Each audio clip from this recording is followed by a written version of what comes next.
So still on parenting teenagers, and today we want to look at why you should stop pestering your teenager. I know as a parenting style, this sometimes works. I mean, you ask your teenager so many times, what's going on? I know something is wrong. Tell me what's going on. They give in to those demands and they tell you what's going on. You get your information, you get your curiosity satisfied. And sometimes you do get to the bottom of the situation and it works. But on the other side, this can have very negative consequences on the quality of your relationship with your teenager. Because this is a valuable moment that you can use to teach your teenager how to cope with situations. You see, your teenager is already trying to show you that I'm trying to deal with this on my own and I'm not ready to share. So take, for example, you notice that your teenager's behavior has changed differently in a negative way. The mood is low, the energy is affected, and they seem very contemplative. Yeah, they're deep in thought. Even when you call them and you're in the same room, they don't hear you the first time. They're so engrossed in their own thoughts. And as a parent, it's normal to be curious, to want to know what's going on. I mean, you care for them, you love them, you want them to be okay. And you can see from their nonverbal cues that they're not. But when you approach your teenager tells you that I'm okay. They assure you that they're fine. But that's not convincing because their nonverbal cues are telling you something totally different. They're actually telling you to be concerned.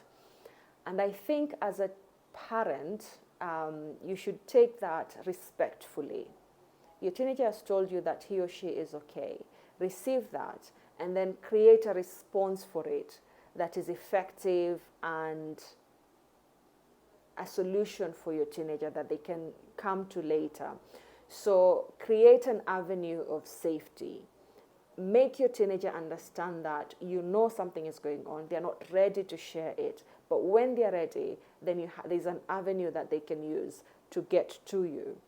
Verbalize it. Tell them that. Yeah?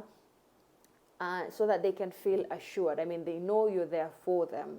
But here you need to reassure them verbally that you're going to be there for this particular thing that they're dealing with. And that teaches your teenager that they're allowed to deal with challenges and cope with certain, with different, problems that they're facing at their own pace. Yeah, and they should not feel rushed when they're ready to ask for help. Yeah, when they feel defeated by the problems that they're facing, then there's someone who's willing to take them in, to listen to them, to care for them, and to empathize with them. And I think this is very, very valuable later in life, yeah, such that they know that they create, even they seek relationships that actually foster these kinds of things, yeah, where if I have a problem, I'll try to sort it out. And if I'm not able to sort it out, then I've got someone I can go to help me. Yeah. And as a parent, I think you need to keep reinforcing this behavior or this value in your teenager. Stop pestering them to tell you what is going on when they're not ready to tell you. Stop insisting, stop intervening when they're not ready for you to intervene. Let them try to fight the battles that they're fighting. Remember, this is a very sensitive time for teenagers. They're trying to identify themselves. Their interactions with people are evolving. The way they used to look at someone is now beginning to change. They're grappling with that. And so what they need most is someone to be there when they need that person. Yeah.